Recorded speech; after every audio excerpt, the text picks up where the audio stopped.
Sir, जिस तरह से एक अग्निवीर ने आज राहुल जी से मुलाकात की और ये बताया कि सेवा के दौरान उसके साथ किस तरह की घटना हुई, उसको आप कैसे देखते हैं? देखिए, जो अग्निवीर हैं, अगर सेवा के दौरान इनके कोई मेडिकल बोर्ड आउट हो जाते हैं, इसका मतलब मेडिकल बेसिस पे उसको फौज से निकाल दिया जाता है।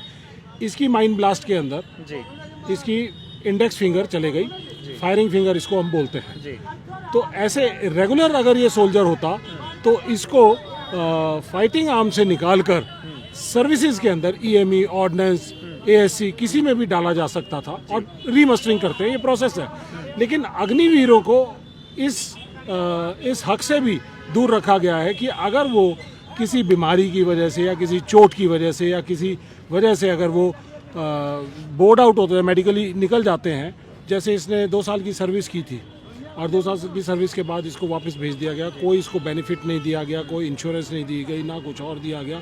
अगर रेगुलर सोल्जर होता, अगर मेडिकल बोर्ड आउट होता तो उसको तमाम तरह की सुविधाएं मिलती।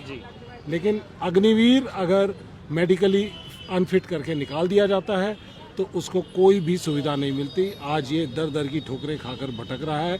इसके पास कोई नौकरी नहीं है, फौज से कोई एश्योरेंस नहीं है। इसके पास एक लेटर है अपने यूनिट से लिखा हुआ, जिसके अंदर उसने कहा है कि जो भी आपको ड्यूज़ हैं आपके बनते होंगे वो आपको भेज दिए जाएंगे।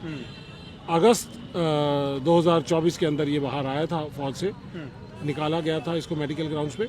आज 1 साल हो चुका है, इसको अभी तक 1 भी रुपया बेनिफिट के तौर पे, इंश्योरेंस के तौर पे, कॉम्पनसेशन के तौर पे नहीं दिया गया।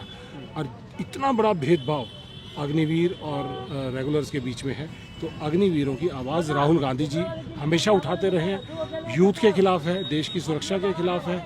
और ये अग्निवीरों के लिए कांग्रेस पार्टी ने 2024 के इलेक्शंस के दौरान एक फैसला किया था अपने न्याय पत्र के अंदर, मैनिफेस्टो के अंदर, कि हम अग्निवीर योजना को ख़त्म करेंगे, अग्निवीरों के साथ जो हो रहा है भेदभाव है उसको भी ख़त्म करेंगे और अग्निवीरों को रेगुलर करेंगे। और जो अग्निवीर योजना लाए थे जिस समय पे, तो 1.5 लाख बच्चे उस टाइम पे भर्ती के लिए तैयार थे, लेकिन उनको बेरोजगार कर दिया गया सिर्फ एक कलम के एक हस्ताक्षर, मोदी जी के हस्ताक्षर के द्वारा। तो उनको भी राहुल जी ने आश्वासन दिया है कि हम आपका दोबारा से रीमस्टरिंग करने का प्रोसेस करेंगे। ठीक है, थैंक यू सर। तो आपने देखा कि किस तरह से अगर एक अग्निवीर है, अगर वो सेवा के दौरान चोटिल हो जाता है, उसके साथ कोई दुर्घटना हो जाती है, तो रेगुलर सैनिकों के तरह उनको कोई भी सुविधा सरकार के द्वारा या सेना के द्वारा नहीं दी जाती है। यही वजह है कि लगातार कांग्रेस पार्टी अग्निवीर योजना का विरोध कर रही है और कांग्रेस पार्टी का ये कहना भी है कि आने वाले दिनों में जब कांग्रेस की सरकार आएगी तो वो अग्निवीर योजना को वापस लेगी और जो 1.5 लाख सैनिक जो है, जिनकी जो है परीक्षाएं हो भी गई थी लेकिन उनको जो है उनकी बहाली नहीं हो पाई थी, उस बहाली को भी जो है वो पूरा कराया जाएगा। धन्यवाद। और मैं आपको एक चीज़ और इसमें बताना चाहता हूँ, जोड़ना चाहता हूँ कि ये अकेला अमरनाथ नहीं है। ठीक बात। यहाँ पर सैकड़ों ऐसे बच्चे हैं जो अग्निवीर भर्ती हुए, ट्रेनिंग के दौरान कुछ बाहर निकाल दिए गए। अगर वो रेगुलर सैनिक होते, रेगुलर सोल्जर की ट्रेनिंग कर रहे होते, तो उनको एक टर्म पीछे कर देते, 6 महीने उनको जूनियर कर देते, लेकिन उनकी ट्रेनिंग पूरी कराते।